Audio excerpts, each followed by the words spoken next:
죄론을 공부하다 보니까 좋은 책들이 눈에 띄고 또 읽게 되고 나누게 되고 공감하게 됩니다.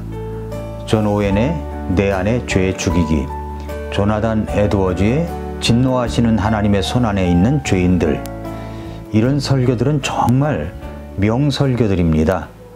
이런 책들을 접한다는 것은 정말 은혜고 축복이라고 생각합니다. 그런데 제 서재에 꽂혀 있는 책 가운데는 마틴 로이드 존스 책들이 있는데 그 중에 정말 좋은 책이 눈에 띄었습니다. 제가 좋은 책이라고 할 때는 아시는 분은 아시겠지만 얇은 책입니다. 이렇게 로이드 존스의 회개라는 책입니다. 굉장히 얇죠? 그러나 내용은 심오한 책입니다. 얼마 전에는 로이드 존스의 설교를 만나다라는 책을 읽었습니다.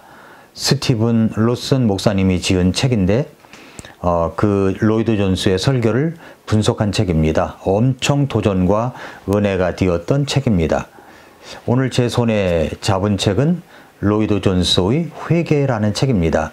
시편 51편을 강해한 설교 4편이 들어있습니다. 지난 월요일날 오후에 카페에서 이 책을 읽으면서 그러잖아도 다윗의 삶 속에서 큰 전환점이 되었던 시편 51편을 참 좋아했는데 이것을 4번에 걸쳐서 메시지로 담아 전해준 로이드 존스 목사님이 꼭 제게 직접 나에게 설교한 내용 같았습니다. 아주 은혜가 되었고 복이 되었습니다. 저는 이 방송을 듣는 우리 성도님들 말씀을 사랑하여서 어떻게 보면 참 재미없는 이 방송을 귀담아 매일 재미있게 들으시는 여러분과 함께 여기 나오는 이 설교 4편을 제가 좀 정리를 해서 나누고 싶어졌습니다. 다만 한 편의 설교를 제가 압축을 내서 제가 쓰는 언어로 정리하여 나누니까 여러분이 보충해서 읽고 싶으신 분은 마틴 로이드 존스의 회개라는 책을 사서 읽어보시기 바랍니다. 제가 이제 임의로 정해놓은 시간은 미라클 모닝 TV의 10여 분입니다. 그런데 4편을 전할 때는 이 심오한 내용과 묵상 때문에 그 내용을 줄일 수가 없어서 평소보다 길다고 하는 것을 감안해서 들어주시기를 바랍니다. 시편 51편은 위대한 참회 시라고도 부릅니다. 회개의 시입니다. 시편 51편에는 시대를 초월한 참된 기독교적 체험의 진수라고 할 수 있는 회개의 본질적 내용들이 명확하게 기록되어 있습니다. 우리가 이러한 내용들이 어색하다고 한다면 우리는 정말 그리스도인이라 불릴 자격이 없다고 생각합니다. 우리가 나눌 시편 51편의 내용은 죄에 빠진 인간에게 필요한 것이 무엇인지, 우리 주님이시여 구세주이신 예수 그리스도께서 복음을 통해 죄인들을 위해 어떤 해결책을 준비해 놓으셨는지를 다소 충격적 일이만큼 잘 묘사하고 있습니다. 정말 벌써 제 마음이 설레입니다. 이런 설레는 마음을 종종 가져야 한다고 생각하고 있는데 제가 이 말씀을 전하면서 준비하면서 이런 설레는 마음을 가질 수가 있다니 정말 하나님께 감사드립니다. 제 스스로 감동을 받고 있습니다.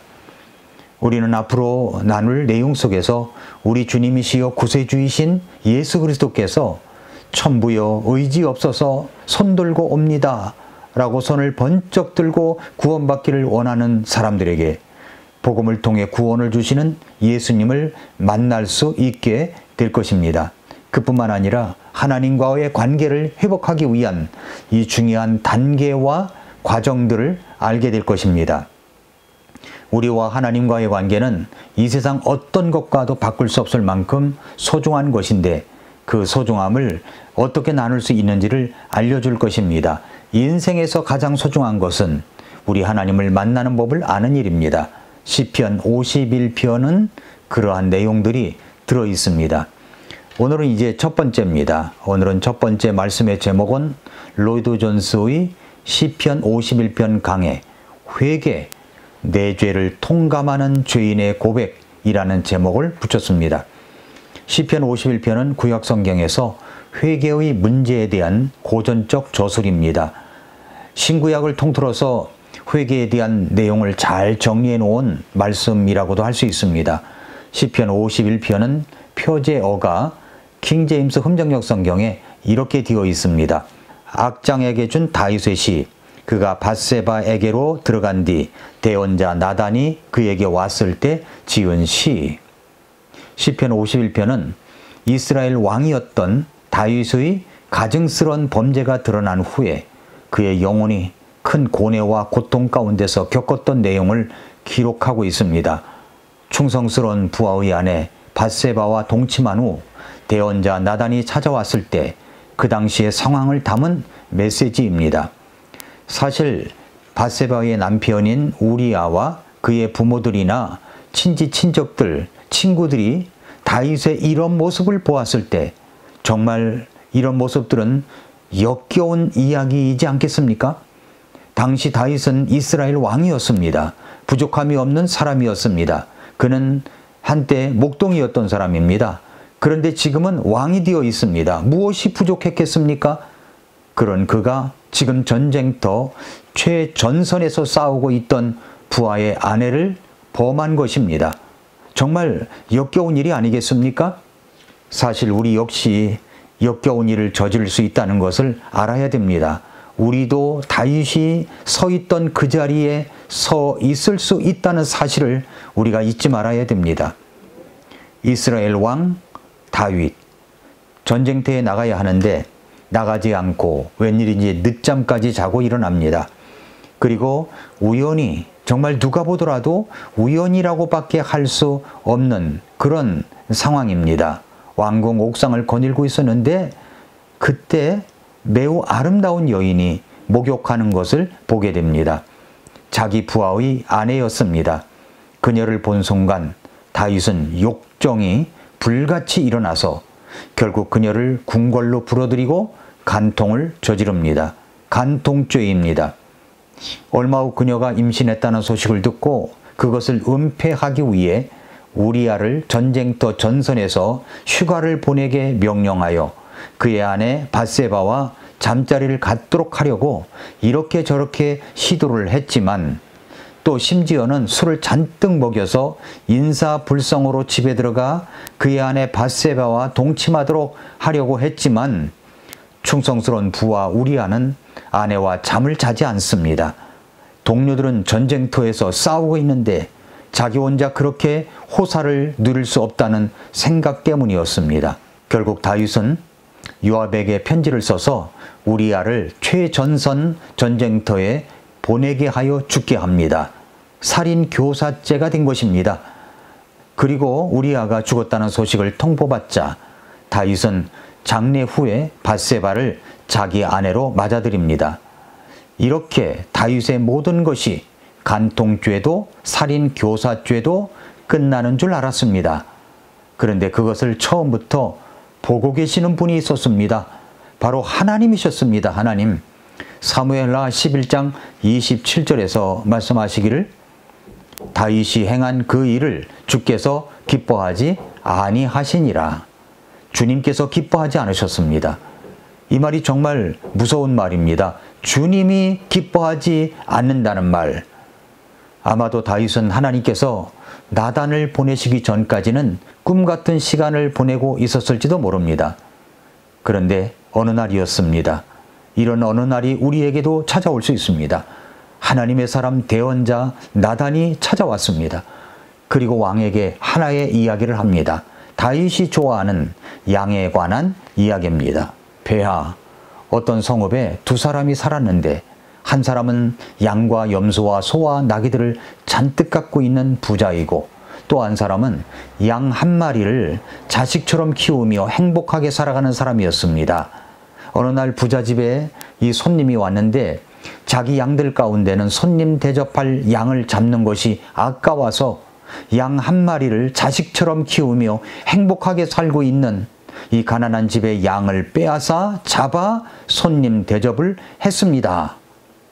지금 이야기는 진행 중인데 다윗은 이 순간에 불같이 화를 냅니다. 어떻게 부자가 자기 손님을 대접하는데 자기 양을 잡는 게 아니라 자식같이 키우는 그 가난한 사람의 양을 잡을 수 있느냐고 그렇게 소리칩니다.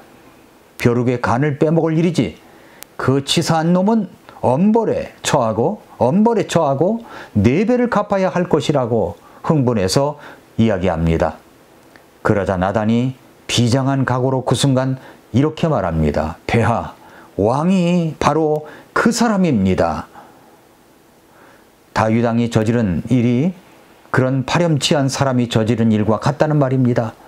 정신이 번쩍 난 다윗. 정말 부끄러움과 두려움으로 어찌할 바를 몰랐습니다. 그리고 그는 왕의 채통을 벗어던지고 엎드려 회개를 합니다. 엎드려 회개를 합니다. 그것이 바로 시편 51편입니다. 다윗은 정말 하나님 앞에 죄인임이 드러났습니다. 어떻게 그는 하나님 앞에서 죄를 용서받을 수 있을까요?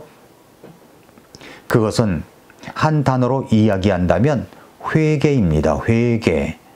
우리 주님이 두루다니시며 선포했던 주제, 회개하라, 하나님의 왕국이 가까이 왔느니라.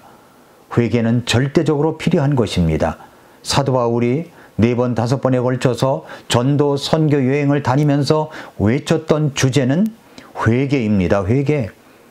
오순절 성령 강림을 하신 후에 베드로가 수많은 국가에서 온 사람들을 향하여 설교를 하였을 때 그때 사람들이 가슴을 치며 말하기를 우리가 어떻게 하면 좋겠느냐고 할 때 베드로가 외쳤던 말은 바로 회개였습니다.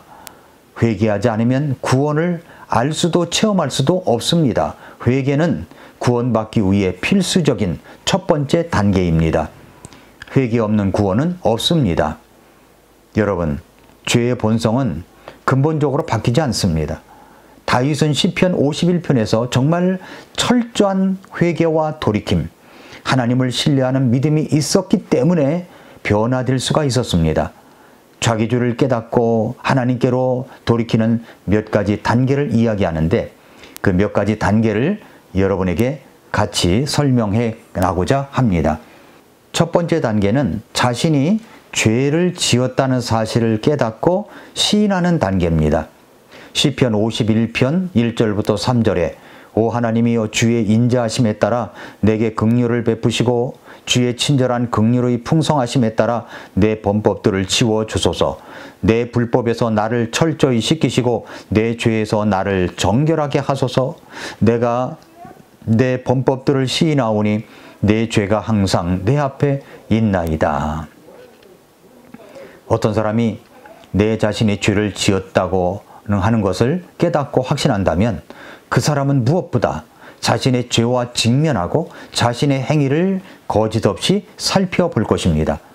그동안은 자신의 죄에 대해서 정면으로 직면해 본 적이 없었습니다. 그러나 대언자 나단의 지적을 듣고 그것이 하나님의 음성이라는 것을 다윗은 깨닫고 그리고 자신의 죄를 보니까 이건 그 죄가 보통 큰 죄가 아니었구나 하는 것을 깨닫게 된 것입니다.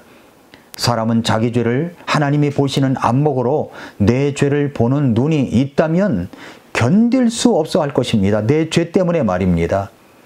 철로역정을 쓴 존 보녀는 그의 책 죄인 중의 괴수에서 하나님께서 자신이 죄를 지은 죄인이라는 사실을 보여주셨을 때 그 죄가 너무나 무겁게 느껴져 마음이 완전히 압도되어 자기 죄 때문에 가슴을 부여잡고 통곡하며 용서와 구원을 위해 간구했었다라고 고백했습니다. 다윗이 그랬습니다. 나단 대언자를 통해서 자기 죄를 보여주셨을 때 그는 자기 죄가 얼마나 큰지 오 하나님이여 주의 인자하심에 따라 내게 긍휼을 베푸시고 주의 친절한 긍휼의 풍성하심에 따라 내 범법들을 지워주소서. 내 불법에서 나를 철저히 시키시고 내 죄에서 나를 정결하게 하소서. 내가 내 범법들을 시인하오니 내 죄가 항상 내 앞에 있나이다. 이렇게 고백을 한 것입니다. 그렇게 기도한 것입니다. 그는 죄에 대해서 눈이 떠졌고 자기가 하는 일을 멈추고 자기 자신을 돌아보았습니다. 그리고 자신을 살폈습니다. 그렇습니다. 우리는 우리 자신이 하던 일을 잠시 멈추고 내 자신의 안을 들여다볼 줄 알아야 합니다. 나에 대해서 직시해야 합니다.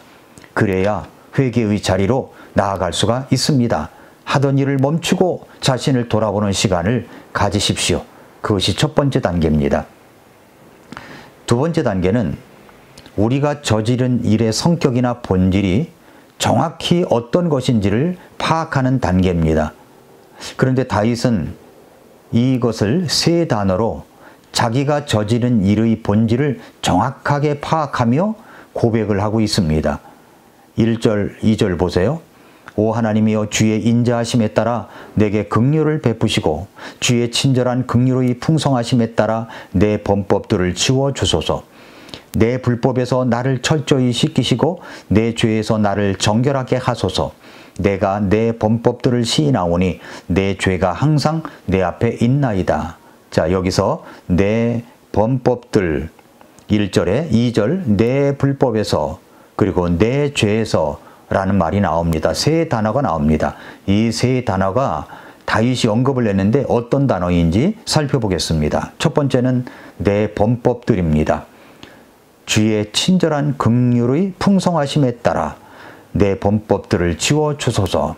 여기 범법이라는 말은 transgression이라는 말인데 법이나 규칙 그리고 도덕적 기준을 어기는 행위로 흔히 이제 범죄, 죄악 또는 불순종을 의미하는 단어입니다. 성경에서 transgression이라는 말은 의도적인 죄를 가리키는 겁니다.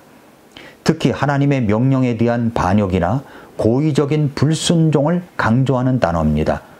다윗은 자신이 죄를 회개하는데 의도적으로 하나님의 명령에 반역했다고 불순종했다고 고백하고 있는 겁니다. 범법은 제멋대로 하려는 욕구입니다.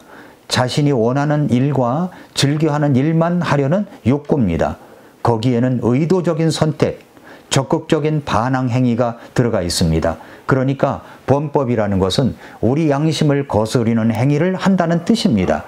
이것은 의지적인 불순종이라고 할 수가 있습니다.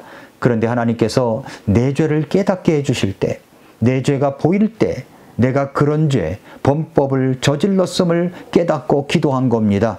오 하나님이여 주의 인자하심에 따라 내게 긍휼을 베푸시고 주의 친절한 긍휼의 풍성하심에 따라 내 범법들을 지워 주소서. 무슨 말입니까? 주여 나쁜 줄 알면서도 그렇게 했습니다. 제가 잘못했습니다. 내면의 소리, 양심의 소리를 무시했습니다. 의도적으로 악을 행했습니다. 주여 그런 저의 범법들을 치워주소서. 의도적으로 반항하였고 불순종한 죄를 치워주소서. 이렇게 기도한 것이죠. 두 번째는 내 불법이라는 단어입니다. 2절에 내 불법에서 나를 철저히 씻기시고, 여기서 불법이라는 말은 iniquity라는 말인데 기본적인 의미는 뭐냐면 부정, 불의, 악행입니다. 도덕적 또는 윤리적으로 심각한 부패를 말하며 이제 단순히 잘못된 행동을 넘어서 내면의 왜곡이나 악한 본성을 강조하는 그런 단어입니다. 성경적 의미로는 이 성경에서는 여기 불법이라는 말이 죄의 본질성 타락성이나 내면적 부패를 강조하는 단어라고 되어 있습니다. 구약에서의 죄의 개념에서 아본이라는 히브리어 아본이라는 단어를 공부했던 것을 기억하십니까? 그 아본, 잘못된 길을 따르거나 도덕적 부패 또는 악한 상태를 의미하는데 이것은 죄악의 상태와 그로 인한 하나님과의 관계 단절을 말하는 겁니다. 이 불법이라는 단어는 일그러지는 것, 어긋난 행위를 말하는 것입니다. 그런데 다윗이 뭐라고 지금 기도합니까? 내 불법에서 나를 철저히 씻기시고 라고 했습니다. 이 일은 자신의 모습을 보니까 일그러졌고 왜곡되어져 있는 것을 발견한 겁니다. 다윗의 죄성은 사실 우리가 짓는 죄에서도 찾아볼 수가 있습니다. 내가 행하는 어떤 일들을 보면 일그러져 있을 때가 있지 않습니까? 왜곡되어 있습니다. 온갖 행위가 어긋나 있다는 것을 깨달을 때가 있지 않습니까? 일그러져 있다는 말은 뒤틀려져 있다는 말입니다. 어떤 사람은 어떤 사람을 시기 질투하여 어떤 나쁜 일이 일어나기를 바라고 나하고 경쟁 상대거나 주변의 사람들이 잘 되거나 칭찬받으면 폐아파하고 이게 일그러져 있는 겁니다. 그릇된 것입니다. 어긋나고 추하고 사악한 것입니다. 이것이 죄악입니다. 다윗은 그런 모습을 자신 안에서 발견한 겁니다. 내 불법에서 나를 철저히 씻겨주세요, 주님. 라고 기도를 한 것입니다. 세 번째는 내 죄라고 그랬죠. 내 죄에서 나를 정결하게 하소서. 여기 내 죄, 신, 내 죄라고 하는 것은 구약에서의 죄의 개념을 배울 때 카타트라는 단어를 여러분 기억하십니까? 이 단어가 바로 그 카타트입니다. 하나님의 기준의 표적, 관역을 빗나간 행동을 말합니다. 이 말은 우리가 그렇게 살아야 하는데 동떨어진 삶을 살았다는 말입니다. 화살을 당깁니다. 관역을 향하여 쏩니다. 그런데 빗나갑니다. 왜냐하면 화살을 당기는 그 화살이나 손이 일그러져 있기 때문입니다. 어그러져 있습니다. 이것이 죄악입니다. 하나님의 의도와는 다른 삶을 살아가는 것, 하나님의 계획과는 다른 길로 가고 있는 것이 죄입니다. 다윗은 자신이 범법을 하고 불법을 저지른 죄인이라는 것을 알았습니다. 이러한 것들이 자신의 가슴을 메어지게 한 것입니다. 그래서 엎드립니다. 통곡합니다. 아, 주님, 내 범법들을 지워 주시옵소서. 내 불법에서 나를 철저히 씻겨 주시옵소서. 내 죄에서 나를 정결하게 해 주시옵소서. 그렇게 기도를 한 것입니다. 자기 죄를 깨닫고 하나님께로 돌이키는 단계를 지금 이야기하고 있습니다. 첫 번째 단계는 자신이 죄를 지었다는 것을 인식하고 시인하는 단계, 멈추어 이런 것을 생각하는 시간을 갖는 단계고, 두 번째 단계는 내가 저지른 죄악이 어떤 것인지를 구체적으로 파악하고 아는 단계입니다. 이제 세 번째 단계는 내 자신의 삶과 행동이 하나님의 앞에서 주님의 뜻을 거스르고 살았음을 깨닫고 회개하는 것입니다. 시편 51편 3, 4절에서 내가 내 범법들을 시인하오니 내 죄가 항상 내 앞에 있나이다. 내가 주 곧 오직 주께만 죄를 짓고 주의 눈앞에서 이 악을 행하였사오니 이로써 주께서 말씀하실 때 의롭다 인정받으시고 판단하실 때 깨끗하시리이다 라고 했습니다. 다윗은 하나님 앞에 자신이 범법들을 저지른 죄인이라는 것을 시인합니다. 그런데 4절 말씀에서 우리는 좀 의아해할 수가 있습니다. 왜냐하면 내가 주 곧 오직 주께만 죄를 짓고 주의 눈앞에서 이 악을 행하였사오니 라는 구절 때문입니다. 다윗이 주께만 죄를 지은 것입니까? 사실 우리아에게 죄를 지은 것이고 밧세바에게 죄를 지은 것이 아닙니까? 그런데 다윗은 주께만 죄를 지었다고 했습니다. 다윗이 이렇게 말을 하는 것을 우리가 오해하기 전에 한번 우리가 이것을 잘 이해하고 들어야 됩니다. 들어보시기 바랍니다. 다윗이 그렇게 말한 것은 다윗이 주변 사람들에게 잘못하였다는 것은 100번 옳은 것입니다만 이 말은 한 걸음 더 나아가서 자신의 죄가 사람들을 고통으로 몰아넣고 죽음으로 몰아놓은 것만 이야기하는 것이 아니라 이것은 본질적으로 주님께 대한 범죄임을 인식하는 말입니다. 이것을 두 가지로 설명해 드리겠습니다. 하나는 양심의 가책입니다. 또 하나는 회개입니다. 보통 사람들은 어떤 것을 잘못했을 때 양심의 가책으로만 괴로워하고 사람들에게 자신이 잘못했다는 것만 깨닫습니다. 그것이 하나님께 대한 범죄임을 깨닫지 못한다면 그것은 하나님 앞에서의 회개한 것이 아닙니다. 회개는 하나님 앞에서 하는 죄악의 고백입니다. 돌이킴입니다. 내가 주께만 죄를 짓고 우리는 하나님께서 나에게 거신 기대를 저버렸습니다. 하나님의 창조 질서를 어지럽히고 왜곡했습니다. 우리가 죄를 지을 때마다 사실 하나님의 거룩한 법을 깨뜨린 것입니다. 그것이 반복되다 보면 우리의 양심도 마비가 됩니다. 양심은 내면의 소리입니다. 양심은 우리에게 그렇게 죄를 짓지 말라고 말합니다. 우리가 죄를 짓는 것은 하나님께서 세우신 규칙을 파괴하는 것입니다. 주님께 죄를 짓는 것입니다. 하나님께서는 얼마나 다윗에게 큰 은혜와 긍휼을 베푸셨습니까? 시골 총구석의 목동이었던 자를 쓰셔서 이스라엘 전체를 통치하는 왕으로 삼으셨습니다. 모든 것을 다 주셨습니다. 부족한 것이 있었으면 주님은 그것을 다 주셨을 것입니다. 그런데 그는 우리아의 아내와 간통을 저질렀습니다. 뭐가 부족해서 그렇게 했습니까? 그는 그 안에 죄악이 있었습니다. 그 죄가 자신의 삶을 왜곡되게 일그러지게 한 것입니다. 내가 주께만 죄를 짓고 라고 한 것은 다른 사람들에게는 물론이고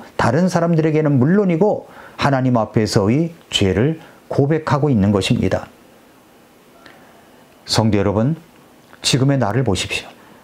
내가 이만큼 온 것은 전적인 주님의 은혜였습니다. 만약에 부족한 것이 있다면 주님께서는 이것저것을 더 주셨을 것입니다. 앞으로도 주실 것입니다. 그런데 나는 어떻습니까? 하나님께 반기를 들다니. 우리는 주님께 죄를 짓고 우리에게 베풀어 주신 한없는 선과 긍휼과 사랑을 저버렸습니다. 이제 네 번째 단계입니다. 네 번째 단계는 내 자신이 어떤 변명이나 구실도 내세울 수 없음을 발견하는 단계입니다. 시편 51편 4절에서 내가 주 곧 오직 주께만 죄를 짓고 주의 눈앞에서 이 악을 행하였사오니 이로써 주께서 말씀하실 때에 의롭다 인정받으시고 판단하실 때에 깨끗하시리이다. 이 말을 바꾸어서 이야기한다면 다윗은 이렇게 말하고 있는 겁니다. 내가 입이 10개라도 드릴 말씀이 없습니다. 제가 무슨 변명을 할 수 있겠습니까? 어떤 핑계도 되지 않겠습니다. 제가 잘못했습니다, 주님. 일이 이렇게 된 것은 제 범법 때문입니다. 불법 때문입니다. 죄 때문입니다. 제 죄악된 욕심 때문입니다. 일그러지고 왜곡된 내 모습 때문입니다. 내 죄 때문입니다, 주님. 다윗은 자신의 죄를 철저하게 깨닫고 회개합니다. 우리가 죄에 대해서 자각할 때 이런 자각이 필요한 것입니다. 내 죄 때문에, 무지몽매한 내 자신의 죄 때문에 죄 없는 예수 그리스도가 죽으셨습니다. 그것을 마음 아파하며 가슴을 치며 회개하는 모습. 나는 지옥에 떨어져 마땅한 존재였습니다.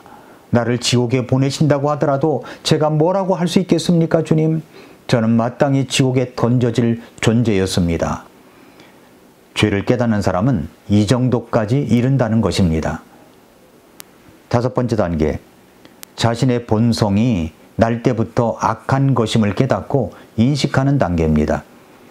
내가 태어나서 주변에 나쁜 것들이 많아 죄에 물들어서 죄인이 된 것이 아니라 본래 태어날 때부터 모태에서부터 죄를 갖고 태어난 죄인이구나 하는 깨달음이 온다는 것입니다. 시편 51편 5절에 보소서 내가 불법 가운데서 형성되었으며 내 어머니가 죄 가운데서 나를 수태하였나이다. 내가 본래 모태에서부터 죄인이었다는 깨달음을 갖습니다. 지금까지 우리는 몇 단계를 지나왔습니다. 첫 번째 단계는 내가 하던 일을 멈추고 내 자신을 직시하며 살피는 성찰의 시간을 가지라는 것입니다. 두 번째 단계는 자신이 얼마나 큰 죄악을 저지른 죄인인지 범법과 불법과 죄라는 세 단어를 보면서 나는 철저한 죄인이구나 라는 사실을 인식하는 것입니다. 세 번째 단계는 내가 입이 10개라도 변명할 말이 없습니다 라고 하면서 마땅히 나는 죄의 형벌로 지옥불에 던져지는 것이 마땅한 존재라는 것을 인식하는 단계입니다. 그러면서 우리는 생각을 해야 됩니다. 내가 무엇 때문에 그런 죄를 저질렀지? 어쩌다가 나는 이런 지경까지 온 것이지? 시기, 질투, 미움, 악의, 탐욕, 욕심, 유욕, 정욕. 마침내 나는 그렇게 나의 죄를 깨닫는 것입니다. 내가 악으로 가득 찬 죄인이었구나. 부패한 것은 세상이 아니라 내 마음이 내 속이 썩은 것이구나. 자신이 여러 가지 죄들을 저지른 행동들에 대한 자각에서 이제 자신의 내면에 있는 죄에 대한 자각과 그리고 자신이 아무짝에도 쓸모없는 존재라는 자각으로 이제 방향을 바꾸는 겁니다. 그리고 사도 바울처럼 이런 탄식이 나올 수밖에 없게 되는 거죠. 내 안에 곧 내 육신 안에 선한 것이 거하지 아니하는 줄을 내가 아노니 원함은 내게 있으나 선한 그것을 어떻게 이행할지는 내가 찾지 못하노라. 오 나는 비참한 사람이로다. 이 사망의 몸에서 누가 나를 구출하랴. 내 마음은 부패했구나. 나는 악한 사람이고 내 속은 시커멓구나. 내가 해서는 안 되는 일을 하는 것이 문제가 아니라 나라는 인간 자체가 문제로구나. 내 속에서 악한 일을 하기를 갈망하고 있구나. 왜 그럴까? 악의 달콤한 유혹에 내 마음이 끌리기 때문이로구나. 나를 괴롭게 하는 것이 바로 그것이구나. 내게는 악을 행하는 능력이 있고 그 악을 즐기려는 마음이 가득하구나. 문제는 세상이 아니라 내 마음이구나. 이렇게 깨닫는 것입니다. 우리는 이 땅에 태어나는 순간 악을 향한 일그러짐, 삐뚤음, 왜곡이 있게 태어난 사람들입니다. 이제 우리는 다윗처럼 탄식해야 됩니다. 오 하나님이여, 주의 인자하심에 따라 내게 긍휼을 베푸시고 주의 친절한 긍휼의 풍성하심에 따라 내 범법들을 지워주소서. 내 불법에서 나를 철저히 씻기시고 내 죄에서 나를 정결하게 하소서. 내가 내 범법들을 시인하오니 내 죄가 항상 내 앞에 있나이다. 내 범법들을 치워주소서. 나를 철저히 씻겨주소서. 나를 정결하게 해 주시옵소서. 성도 여러분, 그 죄에 대한 철저한 자각이 있은 다음에 우리는 내 죄 문제를 해결해 주신 십자가를 봐야 합니다. 그 십자가의 피로 내 죄를 다 맑게 씻겨주셨습니다. 정결하게 해주셨습니다. 치워주셨습니다. 그 예수님은 그래서 이 땅에 오신 것입니다. 그 예수님은 그래서 내 죄를 담당해 주신 것입니다. 하나님 앞에 죄를 회개하고 예수 그리스도를 구주와 주님으로 믿고 영접하면 비로소 당신은, 비로소 여러분은 구원 받는 것입니다. 죄에 대한 철저한 자각이 없이 믿음과 죄 용서함만 강조하는 것은 모순이 될 수밖에 없습니다. 그래서 변화가 없는 겁니다. 죄에 대한 자각이 없는 사람이 믿었다는 것은 가짜일 수가 있습니다. 자신을 돌아보십시오. 점검하십시오. 나는 하나님 앞에 죄인이라는 것을 인정하고 내 죄를 회개하고 예수 그리스도를 구주와 주님으로 분명히 영접하셨습니까? 오늘도 미라클 모닝입니다.